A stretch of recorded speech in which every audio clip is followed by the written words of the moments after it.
یہی بات موسیٰ علیہ السلام نے بھی کہی تھی، لوگوں کے سامنے رکھی تھی، فَإِن لَّمْ تُؤْمِنُوا لِي فَاعْتَزِلُونِي، صحیح، اگر تم میرے اوپر ایمان نہیں نہ لاتے تو مجھے چھوڑ دو۔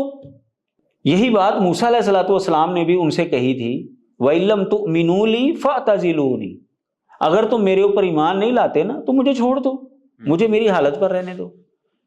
اصل میں وہ بندہ یہ بات کر رہا تھا، وہ کوئی اللہ تبارک و تعالیٰ اس کو بطور اصول نہیں پیش کر رہے۔ اگر یہ بطور اصول ہوتا تو قرآن مجید سب سے پہلے کس پر نازل ہوگا؟ محمد صلی اللہ علیہ وسلم۔ اور سمجھا نبی علیہ السلام نے کن کو سمجھایا سب سے پہلے؟ مشرکین مکہ کو، اور اس کے ساتھ ساتھ صحابہ جو مانتے گئے وہ صحابی بنتے گئے، جو نہیں مانے وہ کافر بنتے گئے۔ تو کیا نبی علیہ السلام کے زمانے میں، صحابہ کے زمانے میں مدعی نبوت موجود نہیں تھا؟ تھے۔ ان کے اوپر ایمان کیوں نہیں لائے وہ؟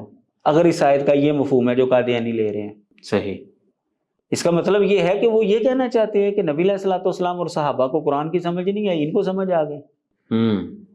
صحابہ نے تو ان کے خلاف جہاد کیا ہے، بالکل، جھوٹے مدعیان نبوت کے خلاف، مسلمہ کذاب ہو یا اسود انسی ہو، ان کو تو ختم کیا انہوں نے۔ اگر اس آیت کے اندر اللہ تعالیٰ نے یہ اصول بیان کیا ہو کہ جو بھی مدعی نبوت ہو اس کو تم ایمان لے آؤ، اس کا جھوٹ اس کے ذمہ ہے، اگر یہ اصول ہے تو پھر کیوں نہیں اس کے اوپر ایمان لائے ہو؟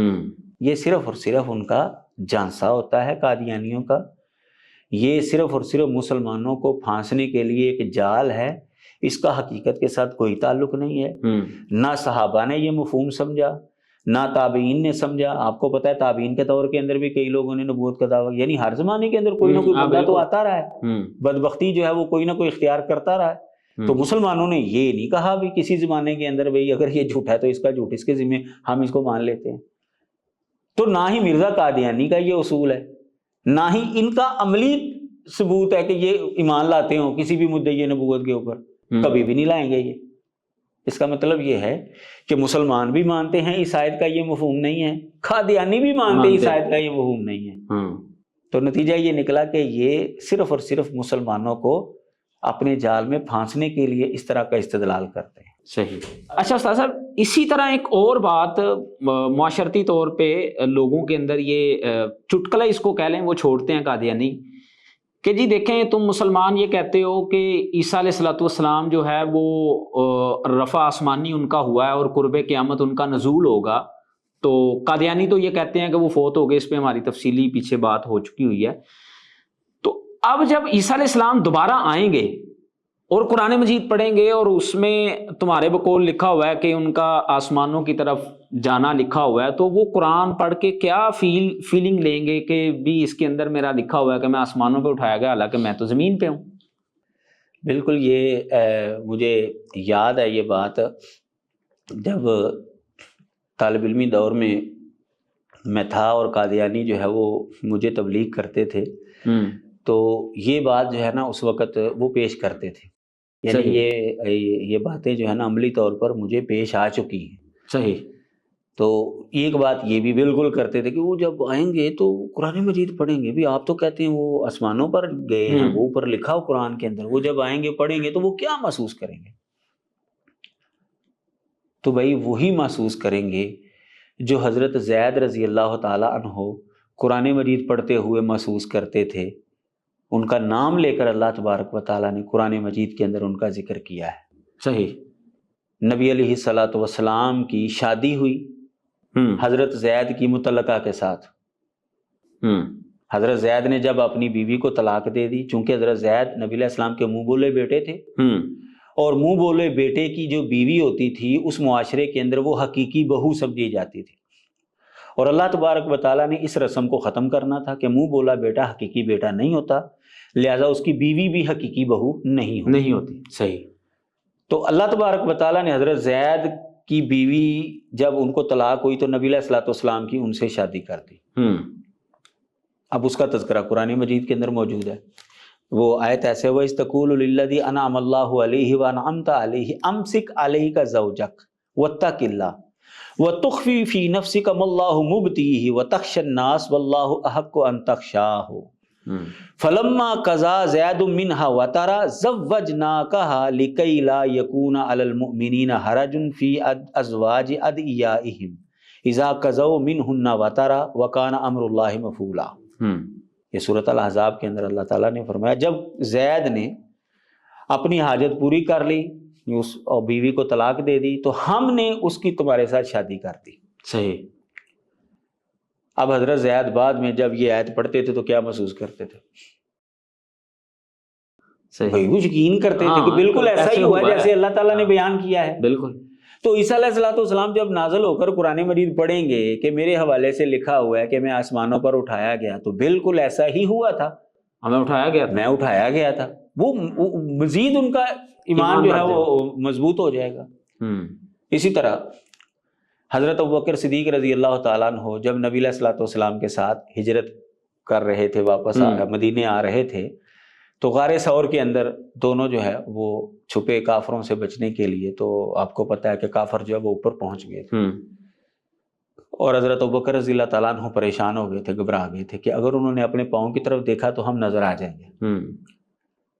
تو نبی علیہ الصلوۃ والسلام نے کیا فرمایا تھا وہاں پر؟ لا تحزن ان اللہ معنا وثانی اثنین اذ ہما فی الغار.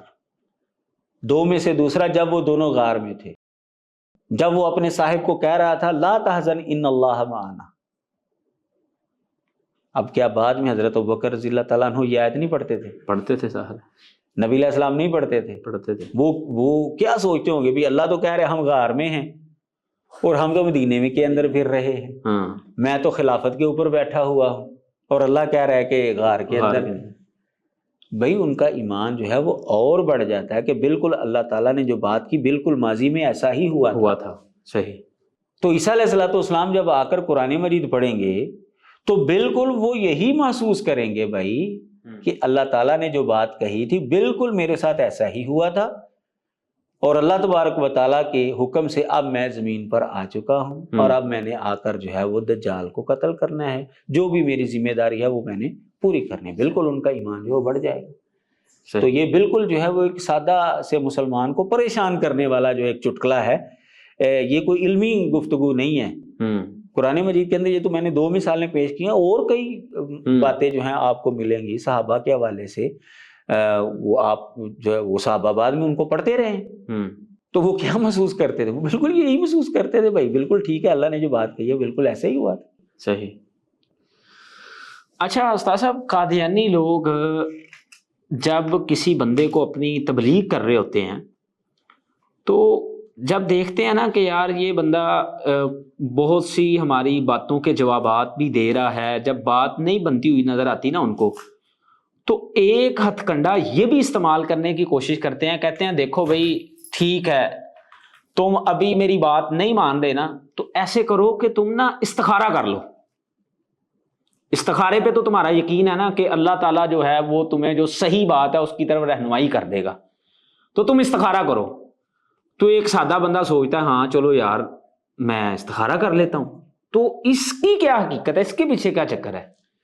قادیانی لوگوں کا یہ بہت بڑا ہتھیار ہے، کیونکہ استخارہ جو ہے وہ سب مسلمانوں کو پتہ ہے کہ اللہ تعالیٰ سے مشورہ کیا جاتا ہے، اور ظاہر ہے جب اللہ تبارک و تعالیٰ سے بندہ مشورہ کرتا ہے تو اللہ تعالیٰ تو مشورہ غلط نہیں دیتا. اب وہ اس طریقے سے مسلمانوں کو بلیک میل کرتے ہیں. تو حقیقت یہ ہے کہ استخارہ کرنا یہ بالکل شرعی حکم موجود ہے، اجازت موجود ہے، لیکن استخارے کے کچھ اصول اور ضابطے ہیں. وہ چونکہ عام بندے کو سمجھ نہیں ہے تو وہ بیچارہ پریشان ہو جاتا ہے، اور بلکہ کئی لوگ استخارہ کرتے بھی ہیں. اچھا. اب وہ استخارہ کر کے جو وہ ہمیں بتا رہے ہوتے ہیں جی ہمیں تو خواب یہی آئی ہے کہ مرزا صاحب سچے ہیں لہذا ہم ان کے اوپر ایمان لے آئے. وہ اسلام سے ہاتھ دھو بیٹھتے.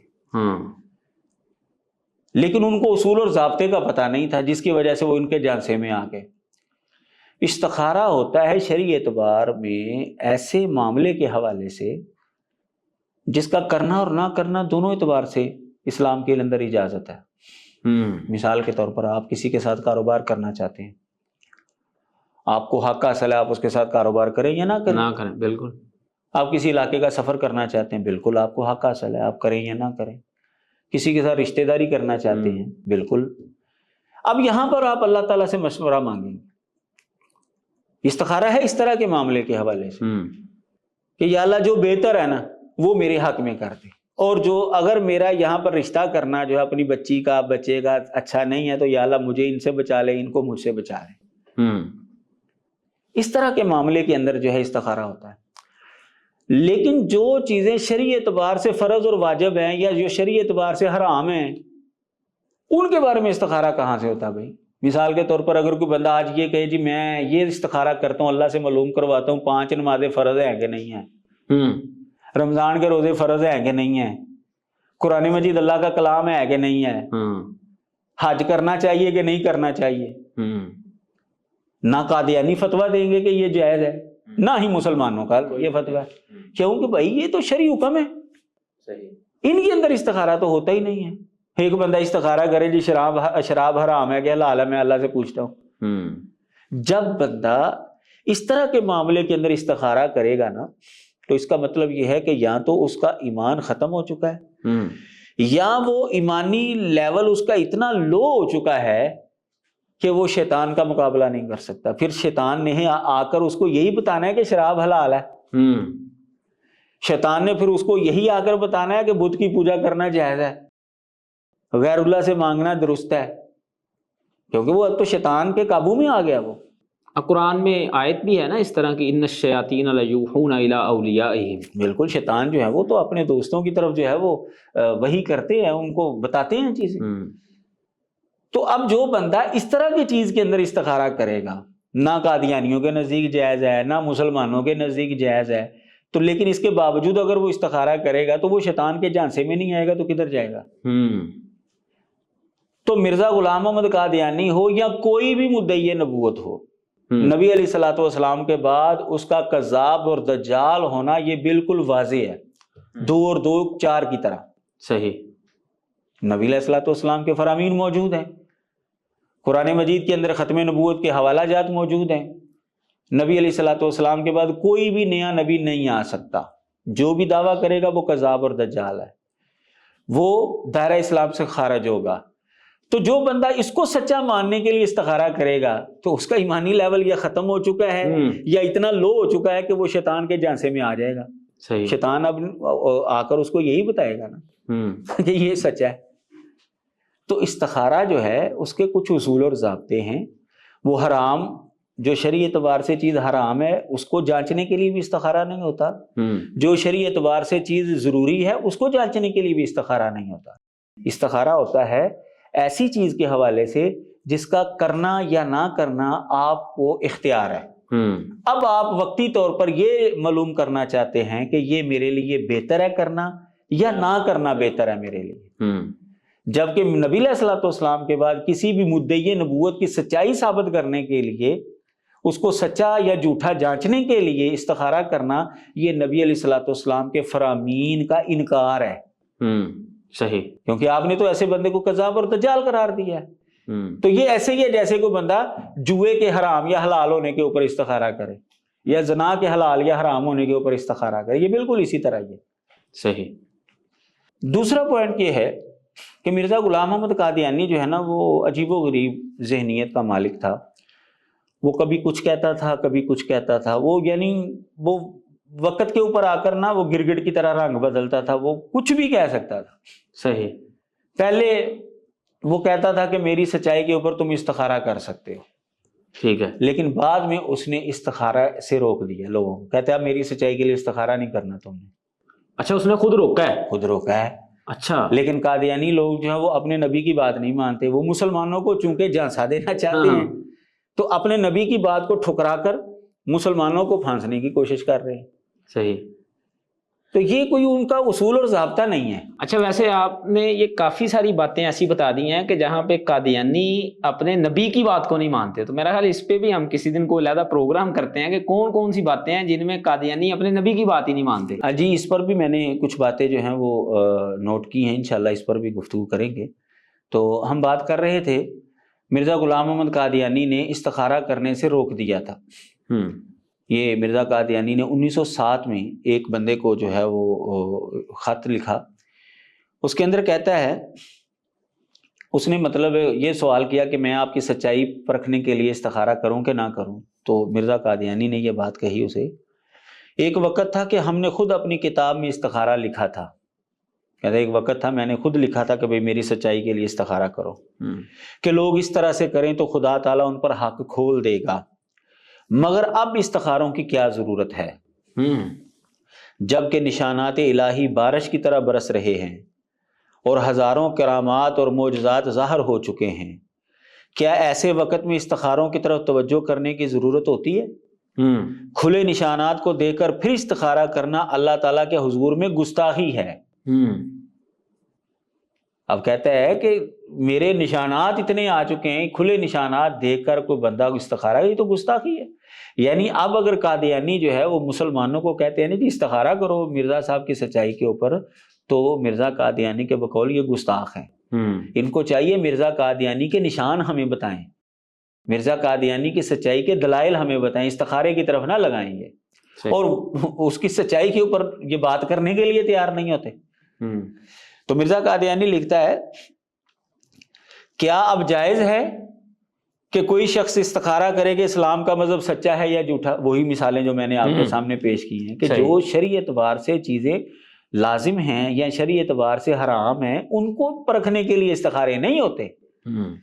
کہتا ہے کیا اب جائز ہے کہ کوئی شخص استخارہ کرے کہ اسلام کا مذہب سچا ہے یا جھوٹا، اور استخارہ کرے کہ حضرت صلی اللہ علیہ وسلم خدا تعالیٰ کی طرف سے سچے نبی تھے یا نہیں تھے؟ اس قدر نشانات کے بعد استخاروں کی طرف توجہ کرنا جائز نہیں ہے۔ کہتا ہے میرے نشانات تم لوگوں کو اب بتاؤ اور لوگ دیکھیں میرے نشانات، اب استخارے کی کوئی ضرورت نہیں۔ اب کہتا ہے میری سچائی ثابت ہو چکی ہے۔ یہ استخارہ اس وقت تھا جب میری سچائی ثابت نہیں ہوئی تھی، تو اس نے استخارے کو منسوخ کر دیا۔ لیکن اس کے باوجود قادیانی لوگ، چونکہ عام بندے کو پتہ نہیں ہے کہ مرزا قادیانی کا نظریہ کیا ہے، تو وہ عام بندے کو جو ہے وہ استخارے کی طرف لگا رہے ہیں۔ جب وہ بندہ استخارہ کرے گا تو ظاہر ہے وہ شرعی اعتبار سے ایک حرام چیز کے حوالے سے استخارہ کر رہا ہے، تو اس کا ایمانی لیول یا تو ختم ہو جائے گا یا وہ اتنا کمزور ہو چکا ہوگا کہ وہ شیطان کا مقابلہ نہیں کر سکے گا۔ تو قادیانی لوگ جو ہیں وہ صرف اور صرف سادہ لو مسلمانوں کو پھانسنے کے لیے یہ حرکت کرتے ہیں۔ نہ تو اسلام کے اندر ایسے استخارے کی اجازت ہے اور نہ ہی مرزا غلام احمد قادیانی نے اس کو باقی رکھا ہے، صحیح، اس نے بھی ان کو روک دیا ہے۔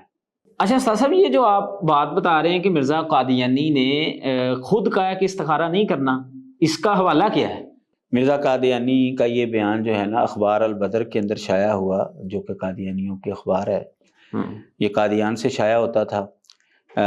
اس کا جو صفحہ نمبر 2 ہے، 2 مئی 1907 کو جو شمارہ شائع ہوا تھا اس کے صفحہ نمبر 2 پر جو ہے یہ مرزا قادیانی کا بیان ہے، اور ملفوظات جس کے اندر مرزا قادیانی کے اقوال انہوں نے جمع کیے ہیں قادیانیوں نے، اس کی جلد نمبر 5 ہے، صفحہ نمبر 216 ہے اور 217 ہے۔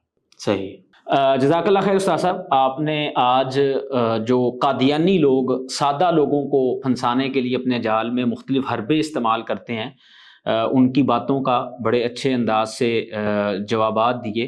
امید ہے کہ ناظرین کو کافی چیزیں اس سے سیکھنے کو ملی ہوں گی انشاءاللہ۔ تو آئندہ کے پروگرام تک کے لیے ہمیں اجازت دیں، انشاءاللہ آئندہ پروگرام میں نئی چیزوں کے ساتھ آپ کے سامنے حاضر ہوں گے۔ السلام علیکم ورحمۃ اللہ وبرکاتہ۔